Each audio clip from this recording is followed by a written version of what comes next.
شروع اللہ کا نام لے کر جو بڑا مہربان نہایت رحم والا ہے۔ یاسین، حکمت بھرے قرآن کی قسم، تم یقیناً پیغمبروں میں سے ہو، بالکل سیدھے راستے پر۔ یہ قرآن اس ذات کی طرف سے اتارا جا رہا ہے جس کا اقتدار بھی کامل ہے، جس کی رحمت بھی کامل، تاکہ تم ان لوگوں کو خبردار کرو جن کے باپ داداؤں کو پہلے خبردار نہیں کیا گیا تھا، اس لیے وہ غفلت میں پڑے ہوئے ہیں۔ حقیقت یہ ہے کہ ان میں سے اکثر لوگوں کے بارے میں بات پوری ہو چکی ہے، اس لیے وہ ایمان نہیں لاتے۔ ہم نے ان کے گلوں میں توق ڈال رکھے ہیں جو ٹھوڑیوں تک پہنچے ہوئے ہیں، اور اس وجہ سے ان کے سر اوپر کو اٹھے گئے ہیں، اور ہم نے ایک آڑ ان کے آگے کھڑی کر دی ہے اور ایک آڑ ان کے پیچھے کھڑی کر دی ہے، اور اس طرح انہیں ہر طرف سے ڈھانک لیا ہے، جس کے نتیجے میں انہیں کچھ سجائی نہیں دیتا۔ اور ان کے لیے دونوں باتیں برابر ہے، چاہے تم انہیں خبردار کرو یا خبردار نہ کرو، وہ ایمان نہیں لائے گے۔ تم تو صرف ایسے شخص کو خبردار کر سکتے ہو جو نصیحت پر چلے اور خدا رحمان کو دیکھے بغیر اس سے ڈرے۔ چنانچہ ایسے شخص کو تم مغفرت اور باعزت اجر کی خوشخبری سنا دو۔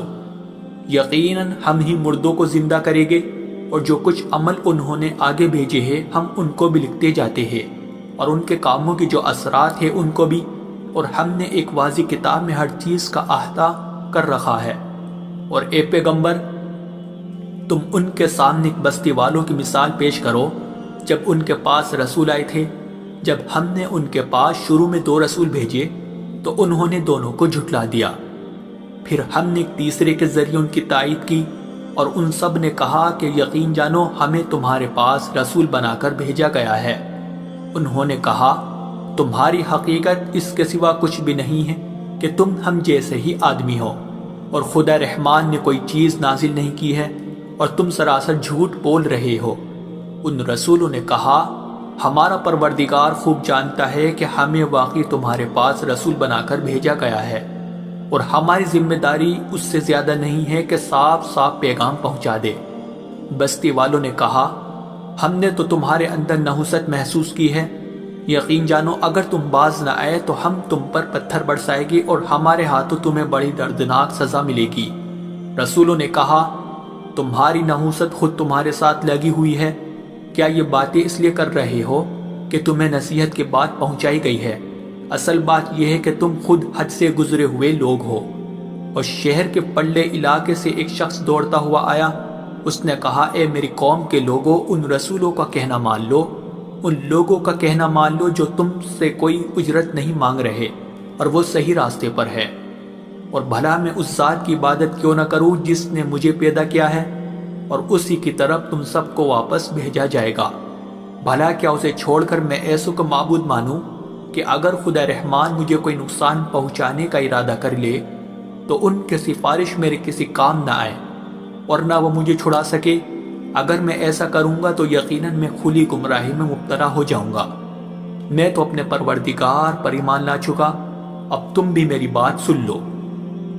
آخر کار بستی والوں نے اسے قتل کر دیا، اور اللہ کی طرف سے اس سے کہا گیا کہ جنت میں داخل ہو جاؤ۔ اس نے جنت کی نعمتیں دیکھ کر کہا کہ کاش میری قوم کو معلوم ہو جائے کہ اللہ نے کس طرح میری بخشش کی ہے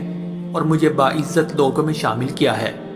اور اس شخص کے بعد ہم نے اس کی قوم پر آسمان سے کوئی لشکر نہیں اتارا، اور نہ ہمیں اتارنے کی ضرورت تھی، وہ تو بس ایک ہی چنگھاڑ تھی جس سے وہ ایک دم بجھ کر رہ گئے۔ افسوس ہے ایسے بندوں کے حال پر، ان کے پاس کوئی رسول ایسا نہیں آیا جس کا وہ مذاق نہ اڑاتے رہے ہو۔ کیا انہوں نے نہیں دیکھا کہ ان سے پہلے ہم نے کتنی قوموں کو اس طرح ہلاک کر چکے ہیں کہ وہ ان کے پاس لوٹ کر نہیں آتے؟ اور یہ جتنے لوگ ہیں ان سبھی کو اکٹھا کر کے ہمارے سامنے حاضر کیا جائے گا، اور ان کے لیے ایک نشانی وہ زمین ہے جو مردہ پڑی ہوئی تھی، ہم نے اسے زندگی عطا کی، اور اس نے غلہ نکالا جس کی خوراک یہ کھاتے ہیں، اور ہم نے اس زمین میں کھجوروں اور انگوروں کے باغ پیدا کیے، اور ایسا انتظام کیا کہ اس میں سے پانی کے چشمے پھوٹ نکلے تاکہ یہ اس کی پیداوار میں سے کھائے، حالانکہ اس کو ان کے ہاتھوں نے نہیں بنایا تھا۔ کیا پھر بھی یہ شکر نہیں کرے گے؟ پاک ہے وہ ذات جس نے ہر چیز کے جوڑے جوڑے پیدا کیے ہیں، اس پیداوار کے بھی جو زمین اگاتی ہے اور خود ان انسانوں کے بھی اور ان چیزوں کے بھی جنہیں یہ لوگ ابھی جانتے تک نہیں ہیں، اور ان کے لیے ایک اور نشانی رات ہے، ہم اس پر سے دن کا چھلکا اتار لیتے ہیں تو وہ یکایک اندھیرے میں رہ جاتے ہیں، اور سورج اپنے ٹھکانے کی طرف چلا جا رہا ہے۔ یہ سب اس ذات کا مقرر کیا ہوا نظام ہے جس کا اقتدار بھی کامل ہے، جس کا علم بھی کامل، اور چاند ہے کہ ہم نے اس کی منزل تاب تول کر مقرر کر دی ہے، یہاں تک کہ وہ جب ان منزلوں کے دورے سے لوٹ کر آتا ہے تو کھجور کی پرانی ٹہنی کی طرح پتلا ہو کر رہ جاتا ہے۔ نہ تو سورج کی مجال ہے کہ وہ چاند کو جا پکڑے، اور نہ رات دن سے آگے نکل سکتی ہے، اور یہ سب اپنے اپنے مدار، اور ان کے لیے ایک اور نشان یہ ہے کہ ہم نے ان کی اولاد کو بھری ہوئی کشتی میں سوار کیا، اور ہم نے ان کے لیے اسی جیسی اور چیزیں بھی پیدا کی جن پر یہ سواری کرتے ہیں، اور اگر ہم چاہیں تو انہیں غرق کر ڈالے، جس کے بعد نہ تو کوئی ان کی فریاد کو پہنچے اور نہ ان کی جان بچائی جا سکے۔ لیکن یہ سب ہماری طرف سے ایک رحمت ہے اور ایک معین وقت تک زندگی کا مزہ اٹھانے کا موقع ہے جو انہیں دیا جا رہا ہے۔ اور جب ان سے کہا جاتا ہے کہ بچو اس عذاب سے جو تمہارے سامنے ہے اور جو تمہارے مرنے کے بعد آئے گا تاکہ تم پر رحم کیا جائے، تو وہ ذرا کان نہیں دھرتے، اور ان کے پروردگار کی نشانیوں میں سے کوئی نشانی ایسی نہیں آتی جس سے وہ منہ نہ موڑ لیتے ہو۔ اور جب ان سے کہا جاتا ہے کہ اللہ نے تمہیں جو رزق دیا ہے اس میں سے غریبوں پر بھی خرچ کرو، تو یہ کافر لوگ مسلمانوں سے کہتے ہیں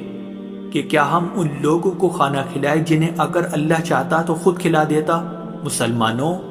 تمہاری حقیقت اس کے سوا کچھ بھی نہیں کہ تم کھلی گمراہی میں پڑے ہوئے ہو،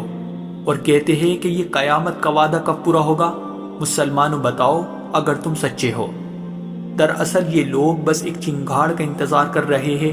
جو ان کی اجت بازی کے عین درمیان انہیں آ پکڑے گی، پھر نہ یہ کوئی وصیت کر سکے گے اور نہ اپنے گھر والوں کے پاس لوٹ کر جا سکے گے، اور سور پھونکا جائے گا تو یکایک اپنی قبروں سے نکل کر اپنے پروردگار کی طرف تیزی سے روانہ ہو جائے گے، کہے گے کہ ہائے ہماری کم بختی، ہمیں کس نے ہمارے مرکز سے اٹھا کھڑا کیا ہے؟ جواب ملے گا کہ یہ وہی چیز ہے جس کا خدا رحمان نے وعدہ کیا تھا اور پیغمبروں نے سچی بات کہی تھی، اور کچھ نہیں، بس ایک زور کی آواز ہوگی جس کے بعد یہ سب کے سب ہمارے سامنے حاضر کر دیے جائیں گے۔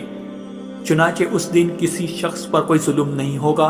اور تمہیں کسی اور چیز کا نہیں، بلکہ انہی کاموں کا بدلہ ملے گا جو تم کیا کرتے تھے۔ جنت والے لوگ اس دن یقیناً اپنے مشغلے میں مگن ہوگے، اور وہ ان کی بیویاں گھنے سایوں میں آرام دانشتوں پر ٹیک لگائے ہوئے ہوگے۔ وہاں ان کے لیے میوے ہوگے اور انہیں ہر وہ چیز ملے گی جو وہ منگوائے گے۔ رحمت والے پروردگار کی طرف سے انہیں سلام کہا جائے گا، اور کافروں سے کہا جائے گا کہ اے مجرموں، آج تم مومنوں سے الگ ہو جاؤ۔ اے آدم کے بیٹو،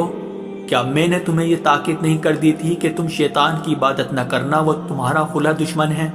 اور یہ کہ تم میری عبادت کرنا، یہی سیدھا راستہ ہے۔ اور حقیقت یہ ہے کہ شیطان نے تم میں سے ایک بڑی خلقت کو گمراہ کر ڈالا، تو کیا تم سمجھتے نہیں تھے؟ یہ ہے وہ جہنم جس سے تمہیں ڈرایا جاتا تھا، آج اس میں داخل ہو جاؤ کیونکہ تم کفر کیا کرتے تھے۔ آج کے دن ہم ان کے منہ پر مہر لگا دیں گے، اور ان کے ہاتھ ہم سے بات کریں گے، اور ان کے پاؤں گواہی دیں گے کہ وہ کیا کمائی کیا کرتے تھے۔ اور اگر ہم چاہیں تو یہی دنیا میں ان کی آنکھیں مل یا میٹ کر دیں، پھر یہ راستے کی تلاش میں بھاگے پھریں، لیکن انہیں کہاں کچھ سجا۔ اور اگر ہم چاہیں تو ان کی اپنی جگہ پر بیٹھے بیٹھے ان کی صورتیں اس طرح مسخ کر دے کہ یہ نہ آگے بڑھ سکے اور نہ پیچھے لوٹ سکے۔ اور ہم جس شخص کو لمبی عمر دیتے ہیں اسے تخلیقی اعتبار سے الٹ ہی دیتے ہیں، کیا پھر بھی انہیں عقل نہیں آتی؟ اور ہم نے اپنے ان پیغمبروں کو نہ شاعری سکھائی ہے اور نہ وہ ان کے شایان شان ہیں، یہ تو بس ایک نصیحت کی بات ہے، اور ایسا قرآن جو حقیقت کو کھول کھول کر بیان کرتا ہے تاکہ ہر اس شخص کو خبردار کرے جو زندہ ہو، اور تاکہ کفر کرنے والوں پر حجت پوری ہو جائے۔ اور کیا انہوں نے یہ نہیں دیکھا کہ ہم نے اپنے ہاتھوں کی بنائی ہوئی چیزوں میں سے ان کے لیے موشی پیدا کیے، اور یہ ان کے مالک بنے ہوئے ہیں، اور ہم نے ان موشیوں کو ان کے قابو میں دے دیا ہے، چنانچہ ان میں سے کچھ وہ ہے جو ان کی سواری بنے ہوئے ہیں، اور کچھ وہ ہے جنہیں یہ کھاتے ہیں، نیز ان کو ان موشیوں سے اور بھی فائدہ حاصل ہوتے ہیں اور پینے کی چیزیں ملتی ہے، کیا پھر بھی یہ شکر نہیں بجا لائے گے؟ اور انہوں نے اللہ کو چھوڑ کر اس امید پر دوسرے خدا بنا رکھے ہیں کہ انہیں ان سے مدد ملے، حالانکہ ان میں یہ طاقت ہی نہیں ہے کہ ان کی مدد کر سکے، بلکہ وہ ان کے لیے ایک ایسا مخالف لشکر بنے گے جسے قیامت میں ان کے سامنے حاضر کر لیا جائے گا۔ غرض اے پیغمبر، ان کی باتیں تمہیں رنجیدہ نہ کریں۔ یقین جانو ہمیں سب معلوم ہے کہ یہ کیا کچھ چھپاتے اور کیا کچھ ظاہر کرتے ہیں۔ اور کیا انسان نے یہ نہیں دیکھا کہ ہم نے اسے نطفے سے پیدا کیا تھا، پھر اچانک وہ کھلم کھلا جھگڑا کرنے والا بن گیا۔ ہمارے بارے میں تو وہ باتیں بناتا ہے اور خود اپنی پیدائش کو بھلا بیٹھا ہے، کہتا ہے کہ ان ہڈیوں کو کون زندگی دے گا جب کہ وہ گل چکی ہوگی۔ کہہ دو کہ ان کو وہی زندگی دے گا جس نے انہیں پہلی بار پیدا کیا تھا، اور وہ پیدا کرنے کا ہر کام جانتا ہے۔ وہی ہے جس نے تمہارے لیے سرسبز درخت سے آگ پیدا کر دی ہے، پھر تم ذرا سی دیر میں اس سے سلگانے کا کام لیتے ہو۔ بھلا جس ذات نے آسمانوں اور زمین کو پیدا کیا ہے، کیا وہ اس بات پر قادر نہیں ہے کہ ان جیسوں کو دوبارہ پیدا کر سکے؟ کیوں نہیں، جبکہ وہ سب کچھ پیدا کرنے کی پوری مہرت رکھتا ہے۔ اس کا معاملہ تو یہ ہے کہ جب وہ کسی چیز کا ارادہ کر لے تو صرف اتنا کہتا ہے کہ ہو جا، بس وہ ہو جاتی ہے۔ غرض پاک ہے وہ ذات جس کے ہاتھ میں ہر چیز کی حکومت ہے، اور اسی کی طرف تم سب کو آخر کار لے جایا جائے۔